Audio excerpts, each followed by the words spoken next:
શનિવારે મધરાતે વેનેઝુએલાની રાજધાની કારાકાસમાં અનેક વિસ્ફોટો થયા, જેના કારણે લશ્કરી થાણા પાસે વીજળી ગુલ થઈ ગઈ હતી. ઓછામાં ઓછા 7 વિસ્ફોટો સાંભળવામાં આવ્યા હતા. આ ઘટના અમેરિકા વેનેઝુએલા વચ્ચે વધતા તણાવ વચ્ચે બની છે.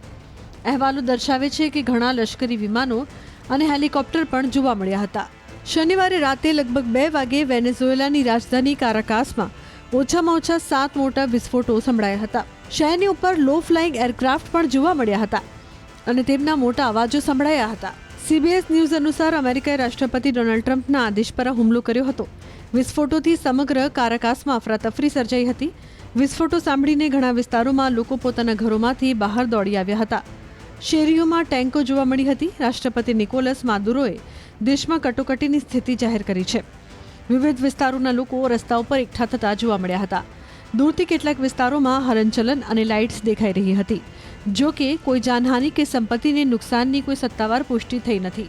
એસોસિએટેડ પ્રેસના જણાવ્યા અનુસાર રાજધાનીમાં ઓછામાં ઓછા 7 વિસ્ફોટો સંભળાયા હતા. સોશિયલ મીડિયા પરના વિડીયોમાં વિસ્ફોટો થતા શહેરમાં પ્રકાશના ચમકારા અને અફરાતફરી સ્પષ્ટપણે જોવા મળે છે. જો કે હજુ સુધી જાનહાનિ કે નુકસાન અંગે કોઈ સત્તાવાર આંકડા જાહેર કરવામાં આવ્યા નથી. કારાકાસમાં થયેલા વિસ્ફોટો સીધા લશ્કરી હુમલા, કવાયત, ટેકનિકલ અકસ્માત કે અન્ય કોઈ કારણસર થયા હતા તે હજુ સુધી સ્પષ્ટ નથી. પરંતુ સમય અને સંજોગોને US વેનેઝુએલા સંઘર્ષ સાથે જોડવામાં આવી રહ્યા છે. વેનેઝુએલાના રાષ્ટ્રપતિ નિકોલસ માદુરો પહેલાથી જ આરોપ લગાવી ચૂક્યા છે કે US તેમને સત્તા પરથી દૂર કરવા અને દેશના તેલ અને ખનિજ સંસાધનો પર કબજો કરવા માંગે છે.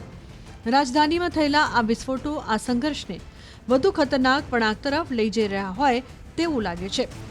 હાલમાં સમગ્ર દેશ સરકારના સત્તાવાર પ્રતિભાવ અને આગામી કલાકોમાં સુરક્ષા એજન્સીઓ પાસેથી પ્રાપ્ત માહિતી પર ધ્યાન કેન્દ્રિત કરી રહ્યું છે. આ ઘટનાક્રમ એવા સમય આવ્યો છે કે જ્યારે વેનેઝુએલા અને યુનાઇટેડ સ્ટેટ્સ વચ્ચે તણાવ વધી રહ્યો છે. તાજેતરના દિવસોમાં યુનાઇટેડ સ્ટેટ્સને વેનેઝુએલાના અનેક તેલ ટેન્કરો કબજે કર્યા છે અને લશ્કરી કાર્યવાહી શરૂ કરી છે, જેનાથી પરિસ્થિતિ વધુ વણસી છે. US રાષ્ટ્રપતિ ડોનાલ્ડ ટ્રમ્પના નેતૃત્વ હેઠળનો વહીવટ વેનેઝુએલાની સરકાર પર દબાણ વધારવાની વ્યૂહરચના અપનાવી રહ્યું છે. USનો આરોપ છે કે માદુરો સરકાર ગેરકાયદેસર ડ્રગના વેપારમાં સામેલ છે, જે આરોપ વેનેઝુએલા સખત રીતે નકારે છે. ગયા મહિને વેનેઝુએલાની અંદર ડ્રગ લોન્ચ બેઝ પર US લશ્કરી હુમલાના અહેવાલો બહાર આવ્યા હતા. ટ્રમ્પે પોતે 31 ડિસેમ્બરે દાવો કર્યો હતો કે US લશ્કરે ડિસેમ્બરમાં આ કાર્યવાહી કરી હતી. તેમણે કહ્યું હતું કે તે ડ્રગ તસ્કરો દ્વારા ઉપયોગમાં લેવાતા બંદર પર થયું હતું, જ્યારે US સરકારે હજુ સુધી આની સત્તાવાર પુષ્ટિ કરી નથી. વેનેઝુએલાની અંદરથી અહેવાલો આ દાવાને સમર્થન આપતા દેખાય છે.